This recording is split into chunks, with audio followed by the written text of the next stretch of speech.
A few things I'd like to say about the results in Canada yesterday. First, I'd like to congratulate Prime Minister Brian Mulroney on his very convincing victory, and the Canadians for practicing democracy in its very finest sense. It also seems to me that Prime Minister Mulroney's victory yesterday was also a victory for Canadian-American friendship, Canadian economic growth, and quite importantly to both our countries, free trade.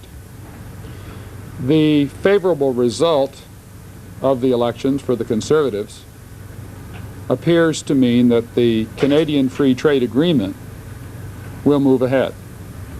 And that is an outcome that could not come at a more important time, because in just 13 days, the GATT Montreal meeting, which may very well be decisive as to whether there is a successful Uruguay round negotiation, will commence in Montreal.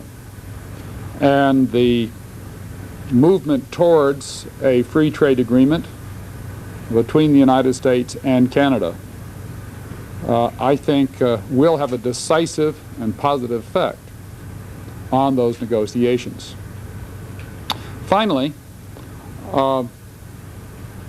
irrespective of the successful conclusion on the free trade agreement, I anticipate that we will continue to have economic and trade differences with Canada. That would be true whether or not there was a bright future for the free trade agreement. But what is significant is that those issues which would have been in contention one way or another will be addressed in a much more constructive, positive, progressive atmosphere. And I therefore look for a continuation in improvements with Canada, a relationship which has always been good, which has always been constructive, and which can only get better for the interests of both countries. Senator, you've supported recently action by Bethlehem Steel, quoting subsidies, as you allege it, by the Canadian government in favor of Cisco and Algoma Steel.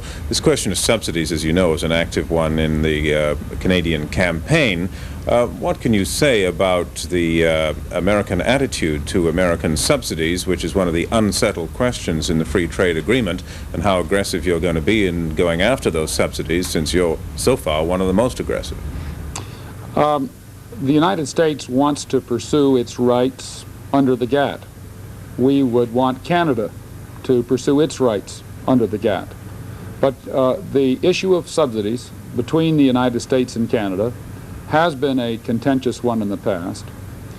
The free trade agreement includes in it a method of trying to minimize those differences, and sets the stage for a possible negotiation leading to a possible new definition of subsidy. I wouldn't want to prejudge where that will lead. It's interesting to me that we Americans were very nervous about that provision.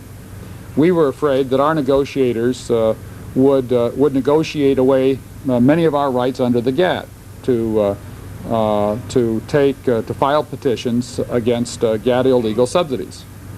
In the Canadian elections, the Canadians were nervous, I gather, that the negotiation would prove to be favorable to the United States rather than the other way around. That probably means that it's an equal negotiation, and that it's going to be up to the substance of both negotiators' points of view. Yes. Canada more or less vulnerable? I asked this question last night on the subsidy issue now than it was before the agreement, do you think? You're asking me to read tea leaves in the country of the maple leaf. And I don't know that I can read tea leaves any better than the maple leaves. So I don't know that I can answer that question well. Well, just one thing, you were very aggressive in deciding some of the implementing language in the agreement, and one of the things that you focused on was that subsidy issue. So I assume that you were satisfied with the language and you believe that something could be done to the U.S. advantage on the subsidy issue. No, I had reservations about the subsidy provision in the FTA.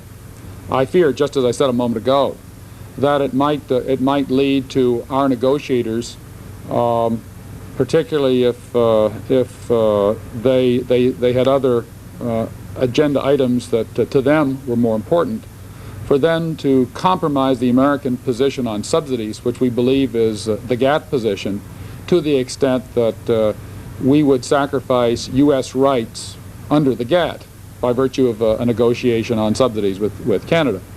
I think the main point is that there are going to be issues in contention between the United States and Canada on subsidies. We will have differences with Canada and Canada with us. Those will always be subject to some kind of process of settlement. What the significance of the election is that it will enable the free trade agreement in Canada to go forward. The significance of that is that it will allow us to solve our problems, which don't magically go away no matter who wins an election or how many agreements you pass, in a very much more positive, constructive atmosphere. And I think under those circumstances, we'll be able to resolve our problems fairly from the points of view of both sides. Do you expect more challenges on the subsidy issue now than might have been the case before the agreement? I couldn't begin to speculate about that. I have no basis for speculating on that. Senator Heinz, what does this mean for the U.S. in terms of future free trade agreements? Do you expect now to see more people coming to the Congress? We've had the study from the ITC on Japan. Where do you see us going with regard to future bilaterals? Hard to say. I don't see anything immediately on the horizon. What I do see is setting in progress let me rephrase that.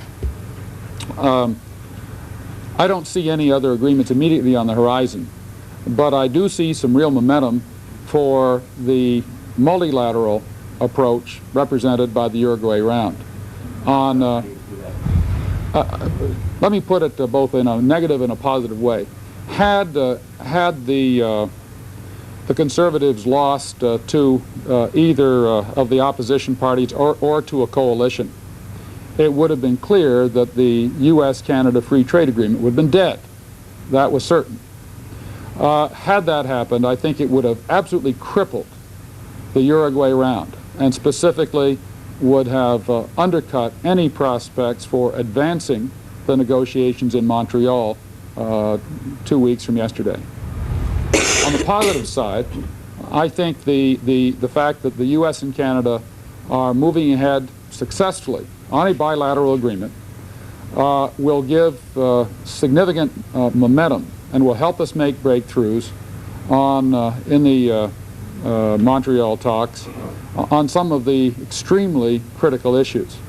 The most important of those, of course, is agriculture and dealing with the massive European subsidies on agriculture, which have flooded both our countries, Canada's and the U.S. market, with agricultural commodities, and have made it impossible for the less developed countries to develop their own indigenous agriculture. That is probably the most important issue, and it may be possible as a result of this victory for free trade that I think that is inherently at the result of this election for the Uruguay round to move positively forward. Services and investment and issues like that, which we're looking at in this round, which have sort of been broken through in this agreement.